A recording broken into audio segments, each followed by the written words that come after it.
Hello, my name's Michael Conneely, and this video is all about the May 2026 new moon. Its energies are so important to understand and know about and get right.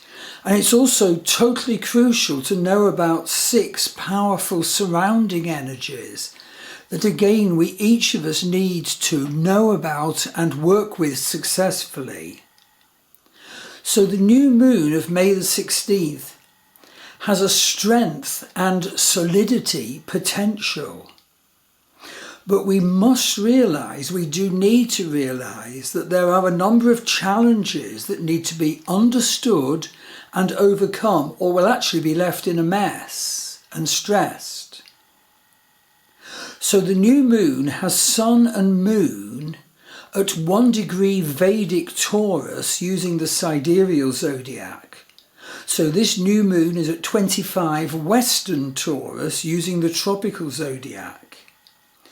Now, the Vedic and Western charts for this new moon are on my Star Wheel Astrology website.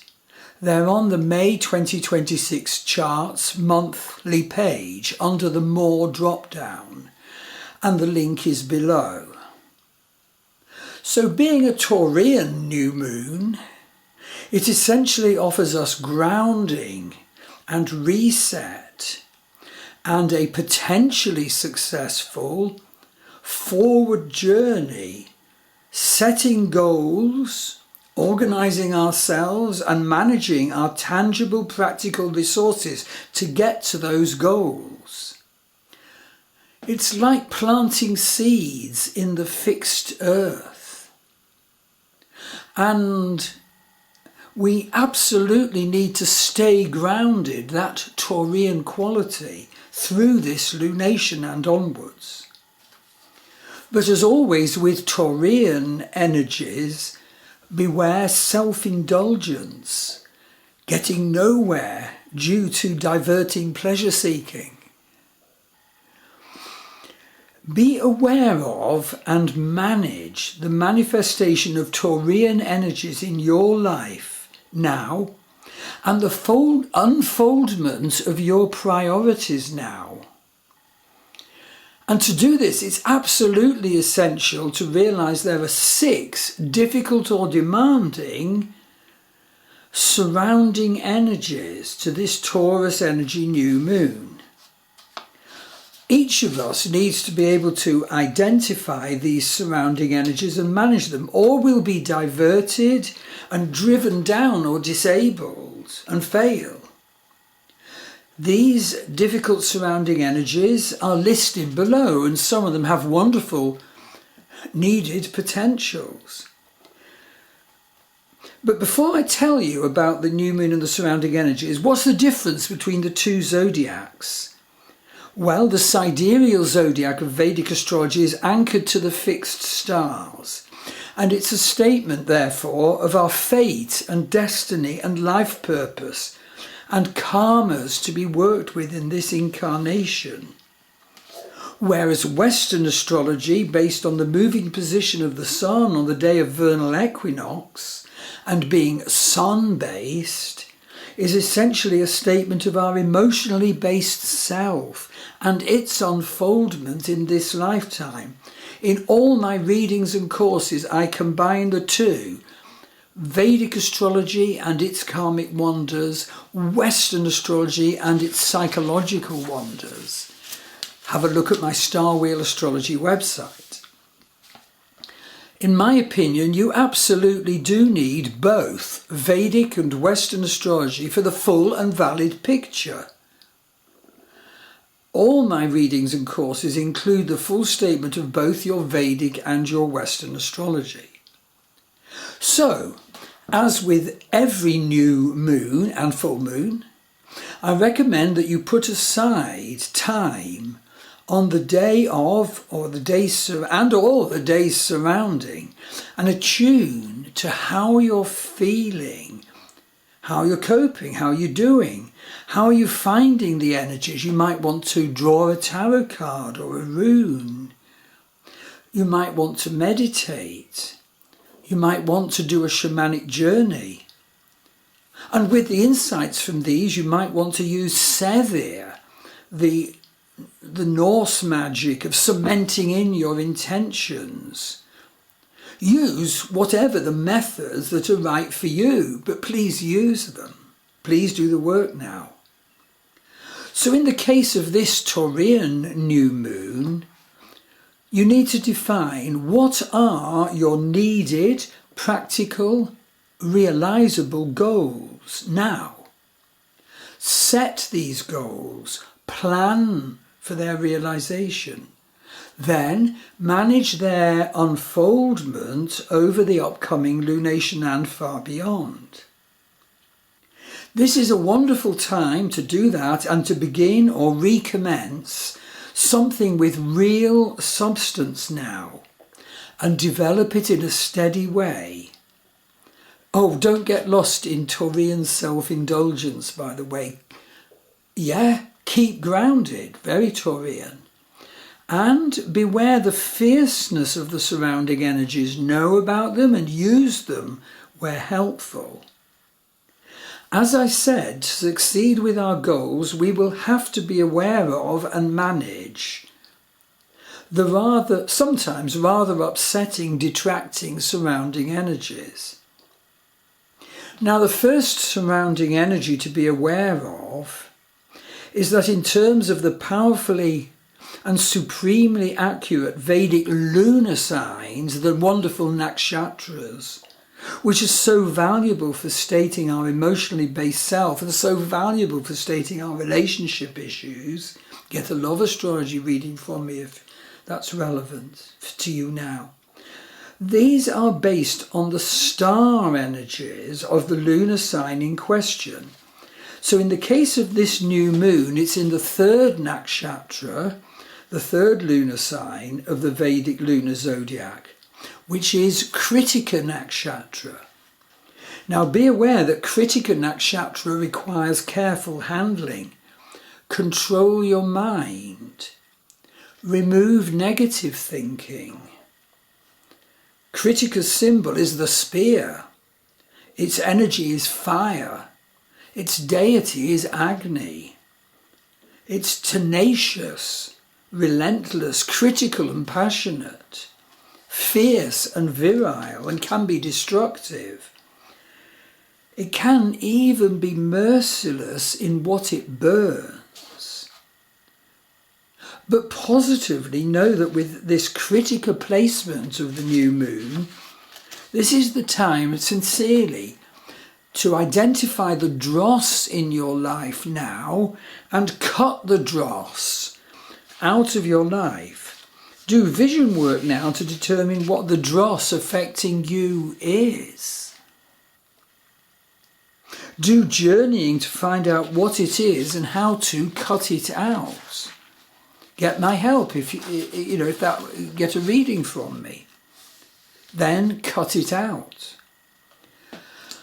Now, also be aware that this new moon falls within the first division of critical nakshatra, the first navamsha of Critica, that is. And this is Capricorn energy.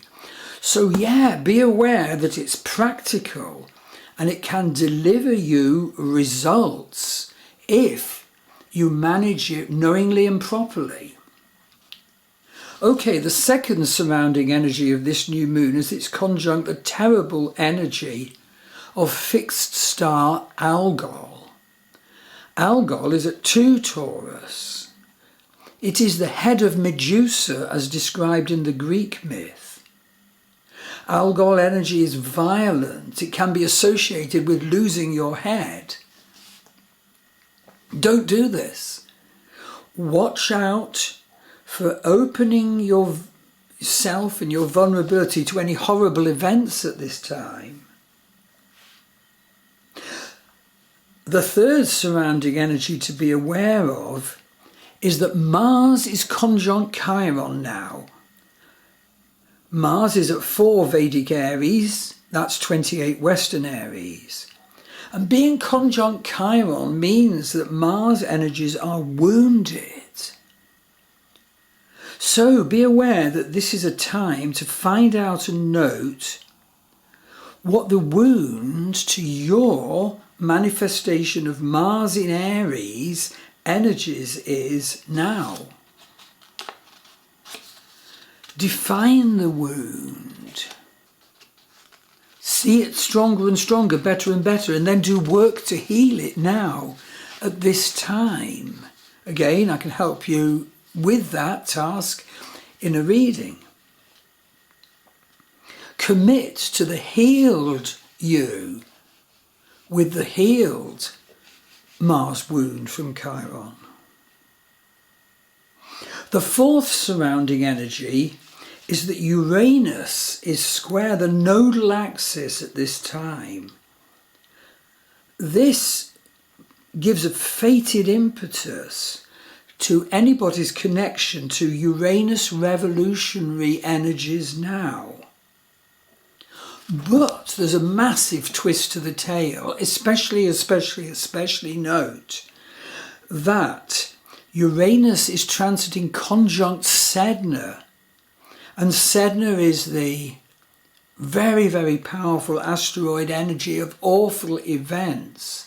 We absolutely need to know what Sedna's doing in our birth chart and what the Uranus-Sedna transit is doing to us now. Again, get a reading from me. I'll cover all these things.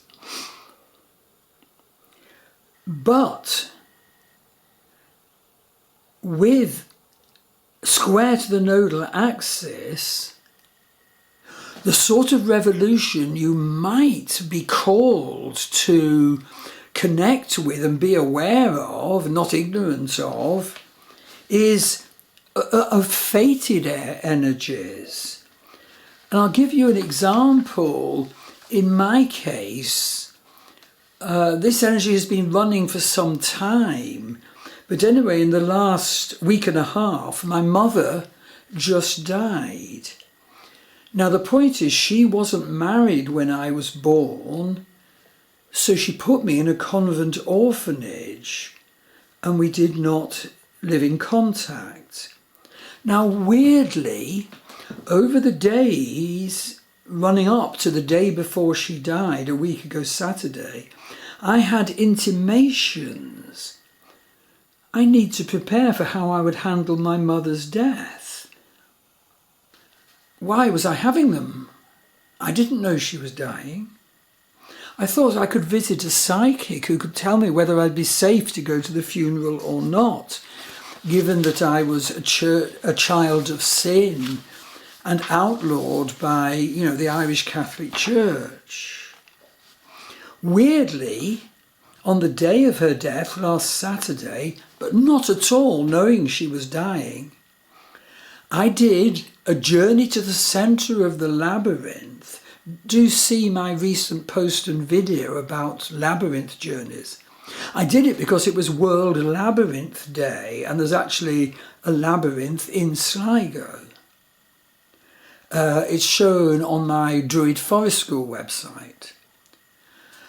I didn't know what I'd see when I got to the centre of the labyrinth, where, of course, the Greek myth has the Minotaur, the dreadful, horrendous, half bull, half man, the creature of evil sexual mating. But unexpectedly, what I saw was little baby me, unwanted and unloved and deemed unworthy.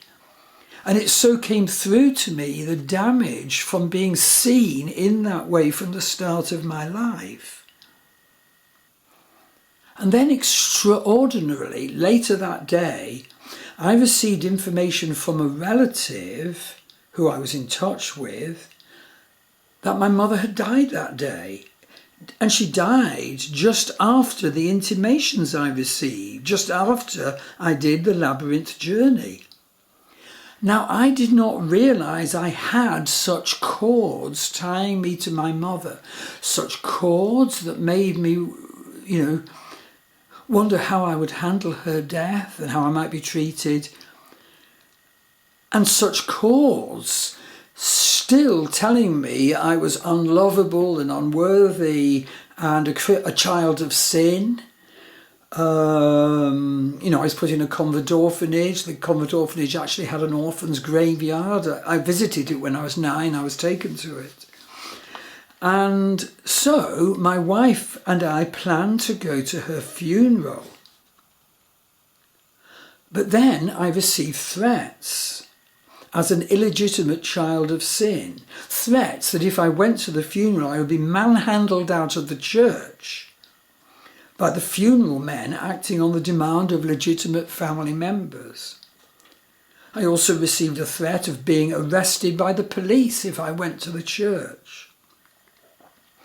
This is such Uranus conjunct Sedna energies. That's why I'm telling you.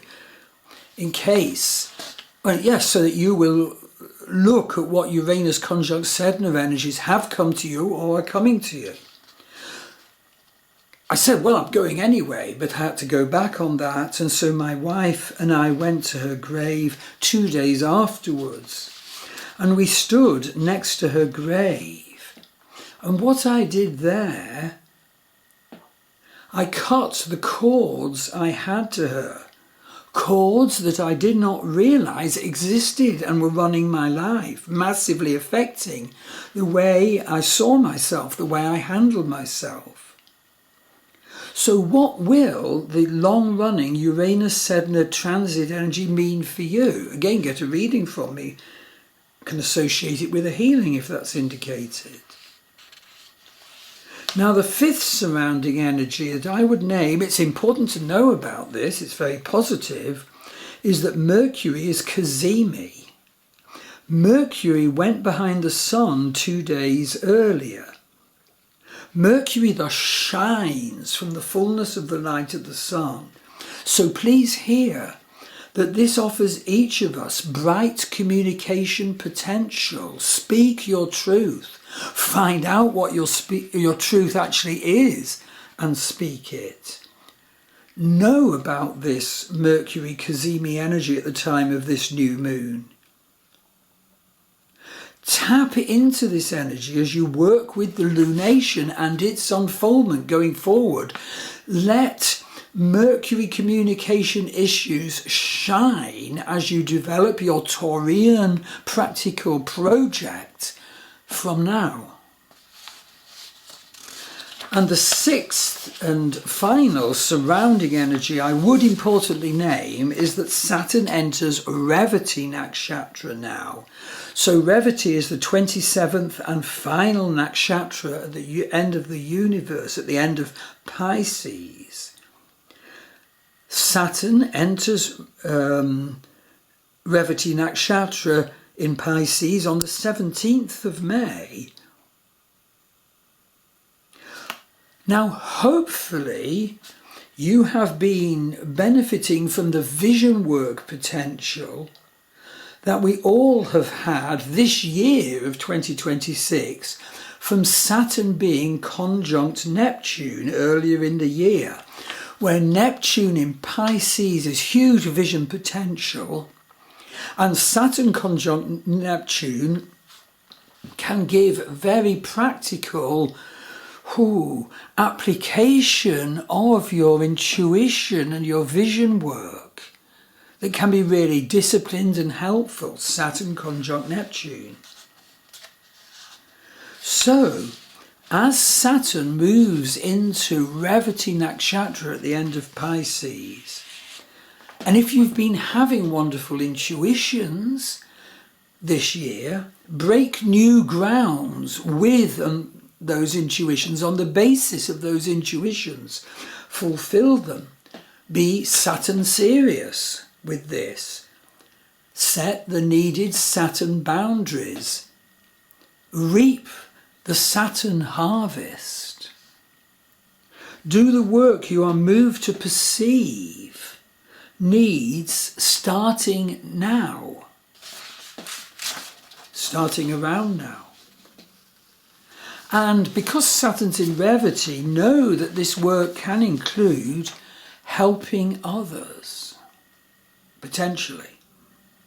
So I do hope that this resume of the energies of the May new moon will be helpful to you. I strongly recommend, like me, you do the vision work and the planning work. You select your goals to be manifested, and then you manifest your goal in the light of these new moon energies as the new moon unfolds. Certainly, you can get a reading from me. My readings are wonderfully detailed with wonderful preparatory reports written for you, always combining your Vedic astrology and your Western astrology. And remember, I said earlier what is the difference between those two, and that you absolutely need both for the truth. And do have a look at the astrology courses I teach. They're always individual to individual, and again combining your Vedic with your Western astrology as you work through the planets in your chart. And incidentally, I always cross-reference the students learning about the planets in their chart with their opportunity to decipher and interpret the planets in my chart. So together we go through all the planets and asteroids. Wonderful courses. It might be helpful for you now to check out 2 healing journeys I offer. One is a journey to the centre of the labyrinth. So the link for that page on my Star Wheel Astrology website is below, and I sort of mentioned a labyrinth journey earlier in this presentation. And the other is a journey to the abyss, and I actually did that quite recently with a video and blog post, and the link is below. And yes, it can be a very good time to see and enroll for one of the healings my wife, Maggie Pashley, offers online or face-to-face here in the west of Ireland.